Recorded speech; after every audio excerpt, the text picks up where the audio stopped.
پھر سبھی باہر نکل آئے۔ تفضل کی آنکھوں سے ظاہر ہو رہا تھا جیسے سوتے سے اٹھا ہو۔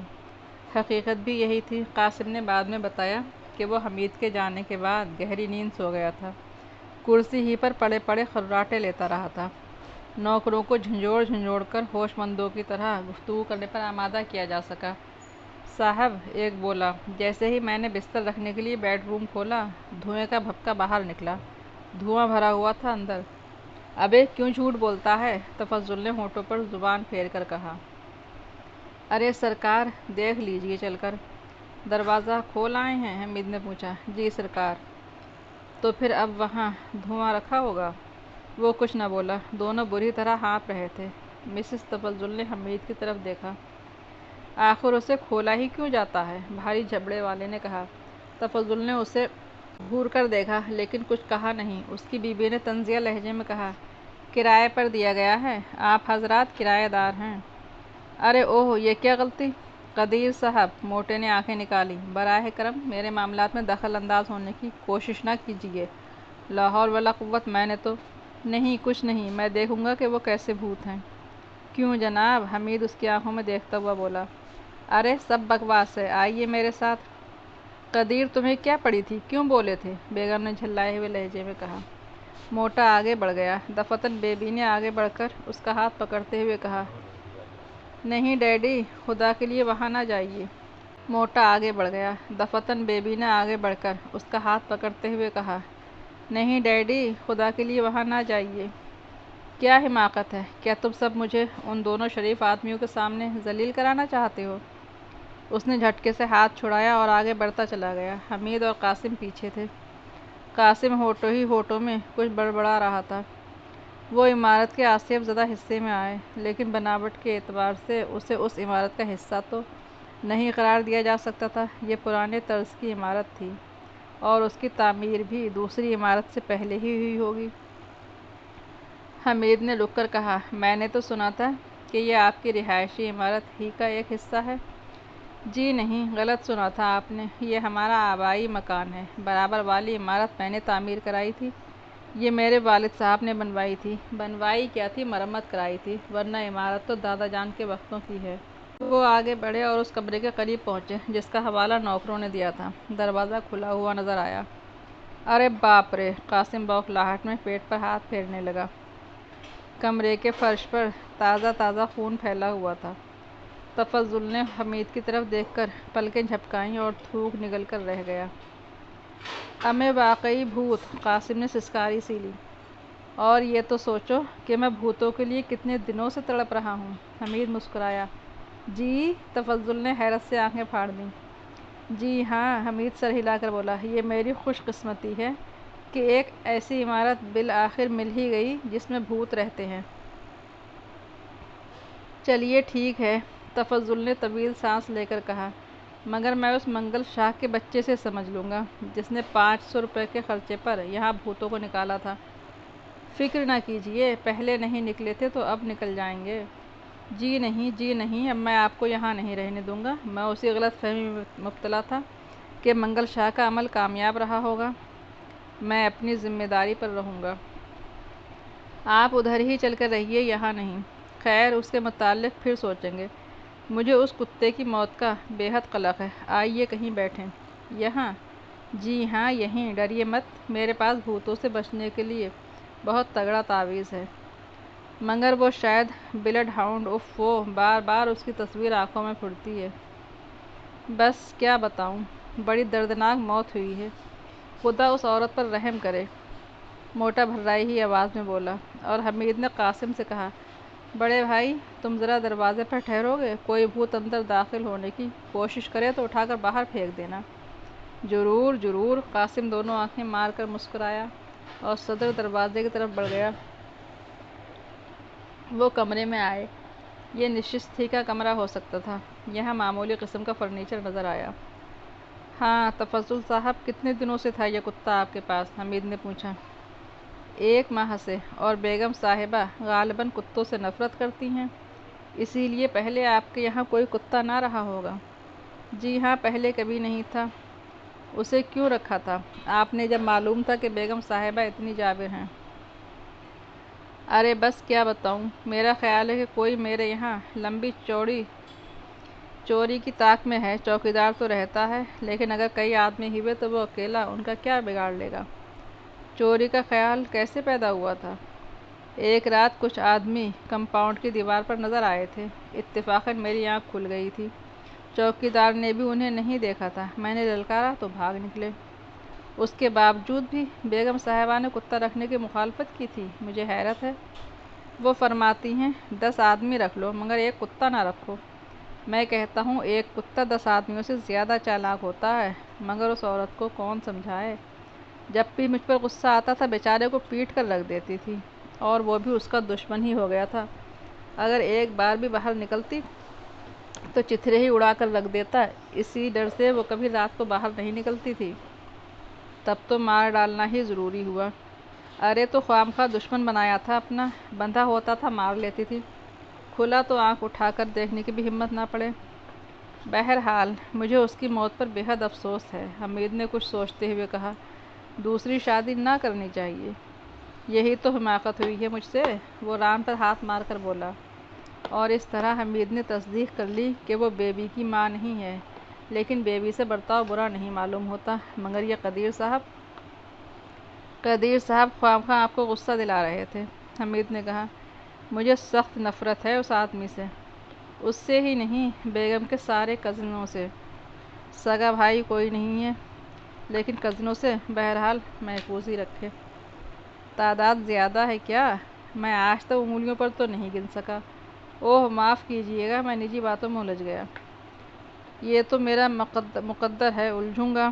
ہاں خیر، لیکن مجھے آپ سے ہمدردی ہے تفضل صاحب۔ میں بھی آپ کی شرافت کا لوہا مانتا ہوں۔ آپ کی جگہ اور کوئی ہوتا تو یہی سمجھتا کہ میں نے اس کے ساتھ فراڈ کیا ہے، لیکن یقین کیجیے کہ منگل شاہ نے قسم کھا کر کہا تھا، پرواہ مت کیجیے، میں اس مکان کو بھوتوں سے پاک کر دوں گا۔ اچھا تو اٹھیے یہاں سے۔ کہاں چلوں؟ میں آپ لوگوں کو اپنے کمرے میں رکھوں گا، جب تک دل چاہے رہیے۔ پھر فائدہ ہی کیا ہوا؟ نہیں، ہم یہیں رہیں گے۔ ضد نہ کیجیے، میں کہتا ہوں آپ قطعی فکر نہ کیجیے، ورنہ بھوت میری لنگوٹی ہی کو غنیمت جانیں گے۔ بھاگتے بھوت کی لنگوٹی، ہا ہا ہا۔ موٹا ہنس پڑا۔ واہ کیا بات پیدا کی ہے! تو گزارش یہ ہے کہ ہم ہر حال میں یہیں ٹھہریں گے۔ دیکھیے یہ ناممکن ہے، اور میں اسے پسند نہیں کروں گا کہ آپ اس مسئلے پر میرے ہم خیال نہ ہوں۔ کچھ بھی ہو میں تو یہیں رہوں گا۔ جواب نہیں ہے آپ کا؟ آپ بھی تو لاجواب ہیں تفضل صاحب۔ 30 من کا بجو پکڑا تھا آپ نے، اگر خدا نخواستہ ٹانگ مار دیتا تو کیا حشر ہوتا آپ کا؟ اوہ میں ایسے خطرات کی پرواہ نہیں کرتا، موٹے نے فخریہ لہجے میں کہا۔ اسی طرح بھوت پکڑنا میری ہابی ہے۔ بھوت سامنے نہیں آتے، اسی لیے میری ہابی آپ کی ہابی سے زیادہ خطرناک اور دلچسپ ہے۔ آپ عجیب آدمی ہیں۔ عجیب ترین کہیے مسٹر، حمید بھی فخریہ انداز میں بولا۔ اب تک 27.5 بھوت پکڑ چکا ہوں۔ ہاں، ایک بھوت کا بچہ تھا۔ ہاں خیر، تو ہم ہر حال میں یہیں قیام کریں گے، بس یوں سمجھیے کہ اسی وقت سے جم گئے ہیں۔ نہ سمجھی نہ کیجیے۔ آپ بالکل مطمئن رہیے۔ اگر کہیے تو ایک تحریر بھی دے دوں آپ کو کہ اگر میں مر جاؤں تو اس کی ذمہ داری کسی دوسرے پر عائد نہ کی جائے۔ میں نے دیدہ و دانستہ اس عمارت میں قیام کیا ہے۔ بس اب ختم کیجیے، میں ذرا فرش دھلوا ڈالوں بیڈ روم کا۔ آپ کے ملازم تو اب یہاں قدم بھی نہ رکھیں گے۔ خدا آپ پر رحم کرے، موٹا اٹھتا ہوا بولا۔ اس کے چلے جانے پر قاسم دروازہ بند کر کے واپس آ گیا۔ یہ بتاؤ بیٹا وہ کبڈی خانم تمہیں کہاں لے گئی تھی؟ اسے چھوٹتے ہی پوچھا۔ تمہارے متعلق پوچھ رہی تھیں۔ کہنے لگیں کہ میں نے اتنا گرنڈیل محبوب آج تک نہیں دیکھا۔ ابے نہیں اللہ قسم، ہی ہی ہی، سالے جھوٹ! یقین کرو اتنی دیر تک صرف تمہارے ہی متعلق گفتگو کرتی رہی ہوں۔ کہنے لگیں ہائے رستم کی طرح چلتا ہے، سہراب کی طرح باتیں کرتا ہے، اور ڈمباسٹر کیا؟ جرمنی کا نامی پہلوان تھا۔ اور کیا پوچھا تھا؟ قاسم ریشہ ختمی ہوا جا رہا تھا۔ بہت کچھ، اب شاید تم سے براہ راست ہی گفتگو کریں۔ جرمنی کا نامی پہلوان تھا اور کیا پوچھا تھا؟ قاسم ریشہ ختمی ہوا جا رہا تھا۔ بہت کچھ۔ اب شاید تم سے براہ راست ہی گفتگو کریں، لیکن اس کا خیال رکھنا کہ تم جاسوس ہو، سمجھے؟ ہماری اصلیت نہ ظاہر ہونے پائے۔ بالکل جاسوس ہوں، قاسم اکڑ کر بولا۔ موٹے کا پتہ میں نے ہی لگایا تھا۔ حمید نے پوری عمارت کا جائزہ لیا۔ اس میں کل 5 کمرے تھے۔ سامنے بڑا سا دالان تھا اور ایک کافی کشادہ صحن بھی۔ بظاہر وہاں کچھ بھی غیر معمولی نہ تھا، لیکن وہ خون اور دھواں۔ قاسم کو پانی کی کئی بالٹیاں کمرے کے فرش پر ڈھلکانی پڑی تھیں، اور اس نے پہلے تو بھوتوں کو گالیاں دی تھیں اور پھر حمید سے الجھ پڑا تھا۔ ہمیں ٹھینگے پر ہے تمہاری جاسوسی واسوسی، بھنگی بھی بننا پڑتا ہے، کیوں؟ صبر سے کام لو، اکثر بھیک بھی مانگنی پڑتی ہے۔ اچھا جی، اب مجھ سے بھیک بھی منگوائیں گے؟ وہ بالٹی ایک طرف پھینکتا ہوا غرایا۔ میرا باپ بھی سالہ نہیں منگوا سکتا، ذرا کوشش کر کے تو دیکھو۔ دفعتاً کسی نے دروازے پر دستک دی۔ حمید نے قاسم کو فورم میں آ جانے کو کہا اور خود صدر دروازے کی طرف بڑھ گیا۔ تفضل کے گھر کے سارے افراد انہیں سمجھانے آئے تھے۔ بیگم صاحبہ نے یہاں تک کہہ دیا کہ وہ ان کے لیے اپنا ذاتی کمرہ بھی خالی کر سکتی ہے، لیکن وہ اس آسیب زدہ مکان میں قیام نہ کریں۔ لڑکی نے روحانسو ہو کر کہا تھا کہ وہ دونوں ان کے لیے بھی کسی بڑی پریشانی کا باعث بن جائیں گے۔ تفضل تو خیر پہلے ہی زور دیتا رہا تھا کہ وہ وہاں رات بسر نہ کریں۔ بیگم کا کزن قدیر بالآخر جھلا ہی گیا۔ آپ کو یہاں سے ہٹنا ہی پڑے گا جناب، اس نے کہا۔ آپ پورے خاندان کی سلامتی خطرے میں نہیں ڈال سکتے۔ امیں جاؤ، قاسم ہاتھ نچا کر بولا۔ مر گئے ہٹانے والے، بڑے آئے کہیں کے۔ اوہ تو آپ، قدیر نتنے پھلا کر آگے بڑھا۔ پلیز، حمید ہاتھ اٹھا کر بولا۔ اس کی ضرورت نہیں ہے قاسم ڈیئر، خود کو قابو میں رکھو کیونکہ ہمیں یہاں پورے 3 ماہ گزارنے ہیں۔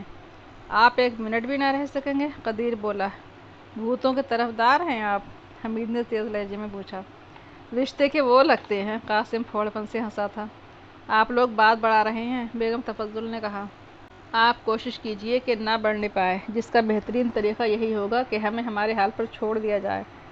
باہر والے بھی یہاں آ کر خپتی ہو جاتے ہیں۔ یہ نہ بھولیے کہ ہم بھوتوں کے زیر اثر ہیں، حمید مسکرایا۔ چلو ختم کرو، تفضل کی بیوی دوسروں کی طرف مڑی۔ احتیاطاً ہم پولیس اسٹیشن بھی فون کر دیں۔ آپ کو مایوسی ہوگی محترمہ، حمید بولا۔ ہماری تعزیرات میں بھوتوں کی قدردانوں سے متعلق کوئی دفعہ نہیں ہے۔ پھر تفضل کے علاوہ اور سب چلے گئے۔ اس نے کہا اگر وہاں سے ہٹنے پر رضامند نہیں ہیں تو وہ انہیں تنہا نہیں رہنے دے گا، خود بھی انہی کے ساتھ رات بسر کرے گا۔ ظاہر ہے مجھے کیا اعتراض ہو سکتا ہے، حمید بولا۔ رات کا کھانا قاسم ہوٹل سے لایا تھا۔ ویسے تفضل نے کوشش کی تھی کہ وہ اس کے ساتھ ہی کھائیں، لیکن حمید نے کہا تھا ابھی بیگم صاحبہ صرف کتوں سے متنفر ہیں، لیکن اگر انہیں میرے ساتھی کو کھانا کھلانا پڑا تو آدمیوں سے بھی نفرت کرنے لگیں گی۔ اس وقت یہ بات تفضل کے سمجھ میں نہیں آئی تھی، لیکن جب قاسم کو کھاتے دیکھا تو دیوتا کوچ کر گئے۔ ویسے اتنا ہوش تو تھا ہی کہ حیرت کا اظہار کر سکتا۔ لمبے ہونا ہے تو میری ہی طرح کھایا کرو تفضل صاحب، قاسم نے ہنس کر کہا تھا۔ پھر تقریباً 10 بجے آرام کی ٹھہری۔ اس وقت تک کوئی غیر معمولی واقعہ پیش نہیں آیا تھا۔ یہ اور بات ہے کہ تفضل کے لیے قاسم کی خوراک ہی ایک بوکھلا دینے والا حادثہ رہی ہو، اور اس نے اسی کے بھوت ہونے کے امکانات پر غور کیا ہو۔ 11:30 بجے۔ حمید تفضل اور قاسم کے خراٹوں کی آوازیں سن رہا تھا۔ تینوں بستر ایک ہی کمرے میں لگائے گئے تھے اور پوری عمارت میں روشنی تھی۔ حمید جاگتا رہا۔ قاسم کے متعلق اسے یقین تھا کہ وہ بے خبر سو رہا تھا، لیکن تفضل کے خراٹے اس کی دانست میں 100% بناوٹی تھے۔ ٹھیک 12 بجے یک بیک سارے بلب بجھ گئے اور حمید اچھل کر کھڑا ہو گیا۔ کیا ہے؟ اس نے تفضل کی آواز سنی۔ اندھیرا، حمید نے جواب دیا، اور جیب میں پڑے ہوئے ریوالور کے دستے پر اس کی گرفت مضبوط ہو گئی۔ پھر وہ دروازے کی طرف بڑھ ہی رہا تھا کہ دالان کے وسط میں روشنی کا جھماکا سا ہوا۔ بالکل ایسا ہی معلوم ہوا تھا جیسے آگ کی لپٹ فرش سے پھوٹی ہو۔ تفضل کی چیخ سے پوری عمارت گونج اٹھی۔ ابے کیا ہوا؟ قاسم بھی بوکھلا کر اٹھ گیا۔ لیکن اندھیرے میں مسحری چھوڑنے کی ہمت نہ کر سکا۔ اس بار روشنی کا جھماکہ صحن میں ہوا اور پھر اندھیرا چھا گیا۔ تفضل پھر چیخا۔ حمید جہاں تھا وہیں کھڑا رہا۔ حق اللہ! قاسم نے نعرہ لگایا۔ ارے باپ رے! قاسم نے نعرہ لگایا تھا اور پتہ نہیں کس طرح دھم سے نیچے آ گرا تھا۔ پھر وہ اٹھنے کی کوشش کر ہی رہا تھا کہ سارے بلب روشن ہو گئے۔ تفضل اپنی مسحری پر اوندھا پڑا ہوا تھا۔ حمید صحن کی طرف لپکا۔ دالان میں ٹھیک اسی جگہ تازہ خون پھیلا ہوا نظر آیا جہاں سے شعلہ اٹھا تھا۔ اسی طرح صحن میں بھی خون کا بڑا سا دھبا دکھائی دیا۔ حمید کے اندازے کے مطابق وہاں بھی اسی جگہ سے شعلہ بلند ہوا تھا۔ حمید صدر دروازے کی طرف بڑھ گیا۔ قاسم کمرے ہی میں تھا۔ اس نے اسے آواز دی، امیں کہاں؟ واپس آؤ، خبردار! لیکن حمید نظروں سے اوجھل ہو چکا تھا۔ قاسم فرش سے اٹھا اور پھر مسحری پر بیٹھ گیا۔ اس کی سمجھ میں نہیں آ رہا تھا کہ اسے کیا کرنا چاہیے۔ پھر تفضل کو مسحری پر اوندھا پڑا دیکھ کر اسے ہنسی آ گئی۔ او بھائی تفضل! اس نے ہانک لگائی۔ امیں اوندھے سو رہے ہیں، ہی ہی ہی ہی!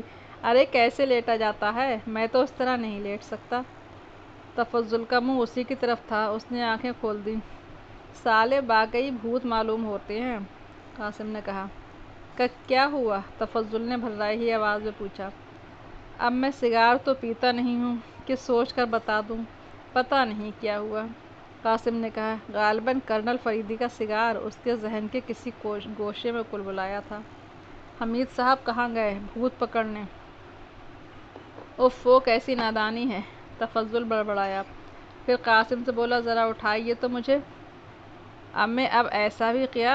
قاسم نے آنکھیں نکالیں۔ اگر بھوت چڑھ بیٹھے تو؟ خدا کے لیے ایسی باتیں نہ کیجیے، تفضل نے آہستہ سے کہا اور ہونٹوں پر زبان پھیرنے لگا۔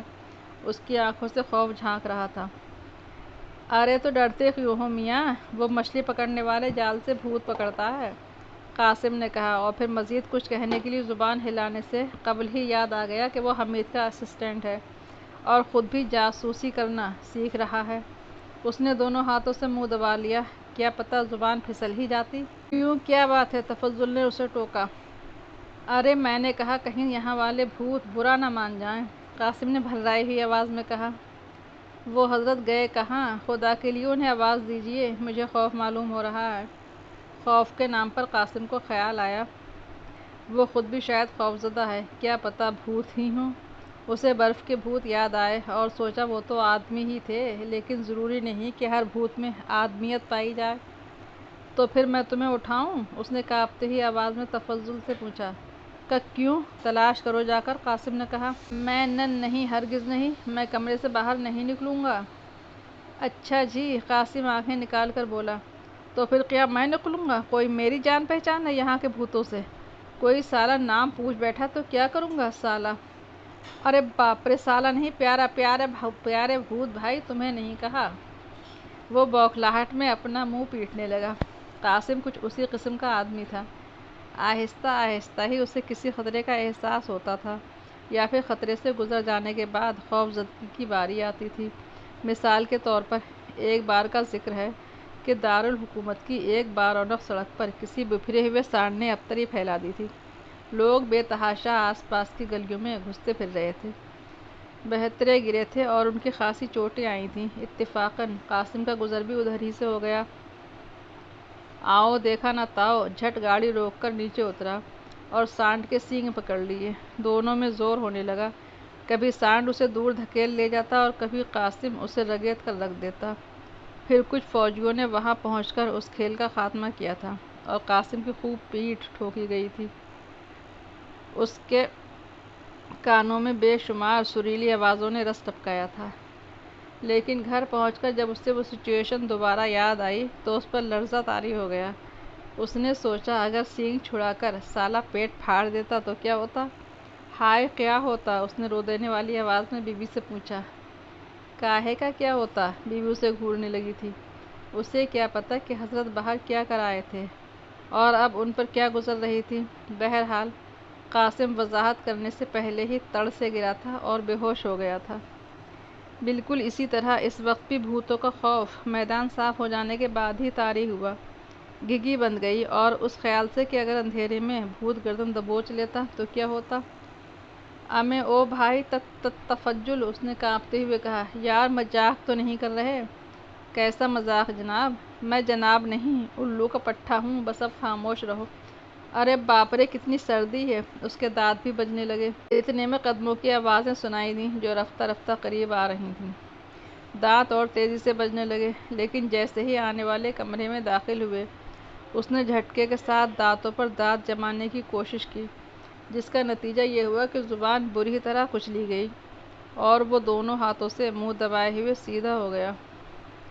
حمید کے ساتھ چوکیدار بھی تھا، دونوں نے مل کر تفضل کو سیدھا کیا۔ تفضل اب تک ہانپے جا رہا تھا۔ آپ کہاں گئے تھے؟ کیا ہوا؟ اس نے حمید سے پوچھا۔ ابھی تک کچھ بھی نہیں ہوا۔ چلیے خدا کے لیے چلیے یہاں سے۔ آپ کو میں یہی مشورہ دینا چاہتا ہوں کہ آپ اسی وقت یہاں سے چلے جائیں، حمید نے اس کی آنکھوں میں دیکھتے ہوئے کہا۔ اور آپ؟ مجھے کہاں جانا ہے؟ بھائی تو سیدھے پرستان جائیں گے، قاسم جھللا کر بولا، اور ایسی نظروں سے حمید کو دیکھنے لگا جیسے پھاڑ ہی تو کھائے گا۔ پھر تقریباً 30 منٹ تک تفضل اسی مسئلے پر حمید سے الجھا رہا، لیکن اسے وہاں سے جانے پر آمادہ نہ کر سکا۔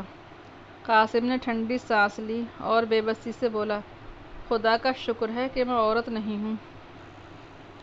تفضل نے متحیرانہ انداز میں اس کی طرف دیکھا۔ امیں اور کیا، عورت ہوتا اور ان حضرت کے ساتھ میرا نکاح ہو گیا ہوتا تو پھر پھوٹ گئی تھی نہ تقدیر، اس نے کہا اور دانت پیس کر حمید کو گھونسا دکھاتا ہوا بولا، ابے تم مرو یہیں پر، میں تو جا رہا ہوں۔ ضرور جاؤ، حمید مسکرا کر بولا، میں خود بھی نہیں چاہتا کہ تم ان خطرات میں پڑو جن کی مجھے ذرہ برابر بھی پرواہ نہیں ہوتی۔ ذرا دیکھو تفضل بھائی، اب اگر میرا نکاح ہو گیا ہوتا تو یہیں جل جل کر مرنا پڑتا، ہے کہ نہیں؟ تفضل بے ڈھنگے پن سے ہنسنے لگا، لیکن اس ہنسی میں خوف بھی شامل تھا اور وہ بار بار مڑ کر صحن کی طرف ضرور دیکھتا تھا۔ کچھ دیر خاموشی رہی، پھر قاسم آنکھیں نکال کر بولا، امیں تو پھر تم نہیں چلو گے؟ نہیں، حمید نے جواب دیا اور پائپ میں تمباکو بھرنے لگا۔ یہ سالہ پائپ بھی مجھے زہر ہی لگتا ہے۔ کہیں گے نہیں اور پائپ میں تمباکو بھرنے لگیں گے۔ وہ حضرت کہیں گے نہیں اور منہ میں سگار گھسیڑ لیں گے۔ چلو قصہ ختم۔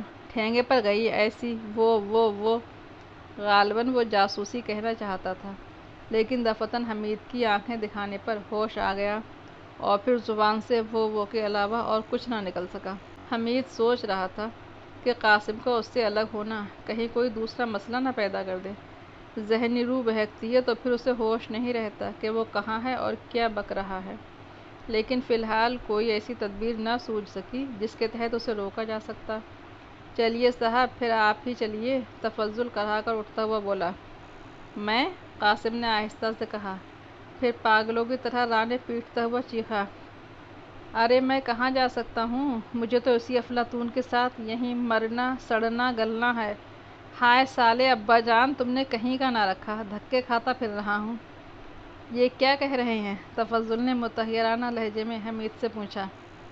آپ جا کر آرام کیجیے تفضل صاحب، حمید بولا، اس پر شاید اثر ہو گیا ہے، پھونک جھاڑ کے بغیر نہیں اترے گا، بس اب جائیے۔ تفضل صرف چوکیدار کے ساتھ جانے پر رضامند نہیں ہوا، کیونکہ چوکیدار بھی خائف نظر آ رہا تھا۔ آخر حمید اور قاسم بھی اسے دوسری عمارت کے برآمدے تک چھوڑنے آئے۔ برآمدے میں روشنی تھی۔ جیسے ہی وہ قریب پہنچے، مسز تفضل جھپٹتی ہوئی ایک کمرے سے نکلی۔ کیا ہوا؟ میں نے شور سنا تھا، اس نے کہا۔ اوہ، یہاں تک آوازیں پہنچی تھیں؟ حمید نے حیرت ظاہر کی۔ چوکیدار نے شور سن کر ہمیں جگا دیا تھا، میں نے پولیس کو فون کر دیا ہے۔ کمال ہے، پولیس بیچاری کیا کر سکے گی؟ حمید نے سر ہلا کر کہا۔ اور سنو، تفضل بولا، یہ لوگ پھر وہیں جا رہے ہیں؟ نہیں، یہ ناممکن ہے، قطعی ناممکن ہے، بیبی نے جھلائے ہوئے لہجے میں کہا۔ قاسم اس کی طرف دیکھنے لگا۔ مگر ہوا کیا؟ مسز تفضل نے پوچھا۔ تفضل نے ہانپتے ہوئے پوری کہانی سنائی اور حمید کو یقین ہو گیا۔ وہ واقعات رونما ہونے کے وقت تک سوتا نہیں رہا تھا، تو پھر اس کے خراٹے قطعی طور پر مصنوعی تھے، لیکن اس حرکت کا مقصد تو ابھی تک کسی بھی حرکت کا سمجھ میں نہیں آیا تھا۔ تفضل ہی نے یہ مکان کرائے پر اٹھایا تھا، لیکن اس کی بیوی مخالفت کرتی رہی تھی، اور پھر کتے کی موت جو یقینی طور پر غیر قدرتی تھی۔ کیا اسے بھی کسی طرح ان واقعات سے نتھی کیا جا سکتا تھا؟ پھر اس کے مقصد بھی دریافت کرنے کی ضرورت پیش آتی۔ مگر بنیادی بات تو تھی اس مکان کا کرائے پر دیا جانا۔ تفضل کیا چاہتا تھا؟ کیا صرف اتنا ہی کہ اس مکان کی پبلسٹی آصف زدہ کی حیثیت سے ہو جائے، یا اس میں کوئی اور مقصد بھی پوشیدہ تھا؟ دوسروں کے بیان کے مطابق وہ مکان بہت عرصے کے بعد کسی کو کرائے پر دیا گیا تھا، یا دوسرے الفاظ میں کوئی کرایہ دار آ ہی دھمکا تھا، ورنہ گھر والے تو پہلے ہی کرایہ داروں کو برگلا کر وہاں تک پہنچنے سے باز رکھتے تھے۔ حمید واپسی کے لیے مڑنے کا ارادہ کر ہی رہا تھا کہ پھاٹک کے قریب کوئی گاڑی رکی اور پھر پھاٹک ہلایا جانے لگا۔ غالباً پولیس آ گئی تھی۔ قریبی تھانے کا سیکنڈ آفیسر 2 کانسٹیبلوں کے ساتھ آیا تھا۔ رات کے 2 بج رہے تھے۔ آفیسر نے یہی سوال کیا کہ جب مکان آصف زدہ سمجھا جاتا ہے تو کرائے پر دیا ہی کیوں گیا تھا؟ پھر وہ ان کے ساتھ اس مکان میں گیا، لیکن خون کے دھبے اسے کہیں نظر نہ آئے، حالانکہ وہ اس وقت بھی صحن اور دالان میں موجود تھے جب وہ دونوں تفضل کو پہنچانے کے لیے دوسری عمارت تک گئے تھے۔ خواب دیکھا ہوگا آپ لوگوں نے، سیکنڈ آفیسر نے مسکرا کر کہا۔ یہی میں بھی کہہ رہا تھا آپ سے تفضل صاحب، حمید نے بڑی سادگی سے کہا۔ جی؟ تفضل آنکھیں پھاڑ کر اس کی طرف گھوما۔ یہی کہ خواب ہی دیکھا ہوگا آپ نے۔ ارے یہ آپ کہہ رہے ہیں، یعنی وہ آگ، وہ خون؟ میں نے تو کچھ بھی نہیں دیکھا تفضل صاحب، آپ ہی بوکھلا کر اٹھے تھے اور چیخنے لگے تھے۔ غضب خدا کا! تفضل نے دہاڑ کر رانوں پر ہاتھ مارے اور قاسم کی طرف گھوما۔ آپ کیوں چپ ہیں جناب؟ 2 بجے رات کو میں چپ ہی رہتا ہوں، قاسم نے بھررائی ہوئی آواز میں کہا۔ آپ نے نہیں دیکھا تھا وہ خون، وہ آگ؟ آپ کے خواب میں میں کیسے دیکھتا بھائی صاحب؟ سیکنڈ آفیسر ہنس پڑا اور حمید سے بولا، کیا آپ نے فون کیا تھا؟ جی نہیں، بھلا میں کیوں کرتا، چین سے سو رہا تھا کہ یک بیگ تفضل صاحب نے چیخم دھاڑ مچا دی۔ پھر شاید بیگم صاحبہ نے ان کی آوازیں سن کر ہی فون کیا ہوگا۔ جی ہاں مم، میں نے ہی فون کیا تھا، سمجھی تھی شاید کچھ گڑبڑ ہے۔ مگر یہ آپ کے کمرے میں یہاں کیوں سوئے تھے؟ سیکنڈ آفیسر نے حمید کو گھورتے ہوئے پوچھا۔ دیکھیے، قصہ دراصل یہ ہے کہ ہم نے 3 ماہ کا پیشگی کرایہ لے کر انہوں نے مکان ہمیں دیا تھا۔ جب ہم سامان لے کر یہاں پہنچے تو معلوم ہوا کہ مکان آصف زدہ ہے۔ 2 نوکر غل غپاڑہ مچاتے ہوئے دوڑے آئے کہ کمروں میں دھواں اور خون پھیلا ہوا ہے۔ ٹھیک ہے، اس وقت ہمیں بھی وہ چیزیں دکھائی دے گئی تھیں، لیکن ہم نے سوچا ممکن ہے کوئی ایسا کرایہ دار مل گیا ہو جو ہم سے زیادہ کرایہ ادا کر سکے۔ جی ہاں، پھر ہم ایسی صورت میں کیا کر لیتے؟ بہرحال تفضل صاحب مصر ہو گئے کہ ہم وہاں نہ رہیں، لیکن جب ہم اپنے حق سے دستبردار ہونے پر آمادہ نہ ہوئے تو انہوں نے تجویز پیش کی کہ ہمارے ہی ساتھ رات گزاریں گے۔ ہمیں کیا اعتراض ہو سکتا تھا؟ سوئے اور پھر یک بیگ چنگھاڑنے لگے۔ ارے او چوکیدار! تفضل پھر دہاڑا۔ ابے تو نے بھی تو دیکھا تھا خون؟ جج: جی ہاں سرکار۔ بس صرف ہم ہی 2 اندھے بچتے ہیں یہاں، حمید نے جھلائے ہوئے لہجے میں کہا، اور قاسم بآواز بلند جمائی لے کر منہ چلانے لگا۔ ایسے معلوم ہو رہا تھا جیسے وہ ان معاملات سے قطعی بے تعلق ہو۔ سیکنڈ آفیسر نے تفضل کی بیوی سے کہا، بیگم صاحبہ آئندہ احتیاط رکھیے، ہمارا وقت بہت قیمتی ہوتا ہے۔ بیگم نے کچھ کہنے کے لیے ہونٹ ہلائے، مگر پھر خاموش ہی رہی۔ آفیسر اپنے ماتحتوں سمیت رخصت ہو گیا اور تفضل پیشانی رگڑتا ہوا بولا، میں شاید بے ہوش ہو جاؤں گا اور پھر مجھے ہی بور کرو گے۔ قاسم نے ہاتھ نچا کر کہا، کیا میں اب تم دیکھ کر بتاؤ کہ میں بے ہوش ہو گیا ہوں یا نہیں؟ کیا یہ حقیقت ہے کہ آپ لوگوں نے کچھ نہیں دیکھا تھا؟ مسز تفضل نے حمید سے پوچھا۔ خون بھی دیکھا تھا اور آگ بھی دیکھی تھی، حمید مسکرایا۔ حق اللہ! قاسم نے نعرہ لگایا اور دونوں ہاتھوں سے سر پیٹنے لگا۔ پھر تفضل سے بولا، ابے تفضل بھائی، اب تم بالکل بے ہوش ہو جاؤ، میں اپنے سر پر طبلہ بجاؤں گا۔ تفضل کی بیوی ہنس پڑی۔ بس پھر کیا تھا، قاسم کی باتیں کھل گئیں، بالکل سنک گیا۔ پھر اس طرح ہونٹ سکوڑے جیسے حمید کی تھوڑی بہت مکہ رسید کر دے گا۔ لیکن حمید نے لاپرواہی سے جمائی لیتے ہوئے کہا، اگر میں بھی اعتراف کر لیتا تو بات بڑھ جاتی اور پھر نہ جانے کب سونا نصیب ہوتا۔ خدا کی پناہ، آپ ایسی حالت میں بھی؟ نیند آپ کے لیے اتنی اہم ہے؟ مسز تفضل تقریباً چیخ پڑی۔ آہستہ بولیے محترمہ، میں دل کا مریض ہوں، حمید نے داہنے ہاتھ سے بائیں ہاتھ کی نبض ٹٹولتے ہوئے آہستہ سے کہا۔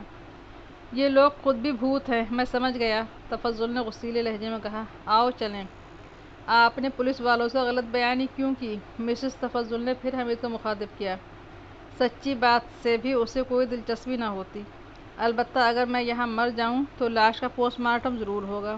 اگر موت خون کی وجہ سے ثابت ہو گئی تب کہیں جا کر وہ بھوتوں کے امکانات پر غور کریں گے، ورنہ پھر انہیں پھانسی کے پھندے کے لیے کسی گردن کی تلاش ہوگی۔ سنیے جناب، مسز تفضل ہاتھ اٹھا کر بولی، ابھی آپ نے آفیسر کے سامنے جیسی باتیں کی تھیں ان سے یہی معلوم ہوتا ہے کہ آپ ان واقعات کو ہماری حرکت تصور کر رہے ہیں۔ آپ خود ہی سوچئے، جب تک میں کسی بھوت کو پکڑ نہ لوں اور کیا سوچوں گا؟ بتائیے نا وہ خون کے دھبے کہاں ہیں؟ یک بیک باہر سے شور کی آوازیں آئیں اور ایک نوکر دوڑتا ہوا وہاں پہنچا اور گر کر ہانپنے لگا۔ اس کے ہونٹ آہستہ آہستہ ہل رہے تھے اور آنکھیں اس انداز میں بند ہوتی جا رہی تھیں جیسے دم توڑ رہا ہو۔ حمید بے تحاشا اس پر جھک پڑا۔ کیا ہوا، کیا ہوا، وہ سب چیخے۔ حمید کی انگلیاں اس کی نبض پر تھیں۔ پھر دوسرا نوکر بھی گرتا پڑتا وہیں آ پہنچا۔ بیبی، تفضل چیخا، بیبی کہاں ہے، بیبی کہاں ہے؟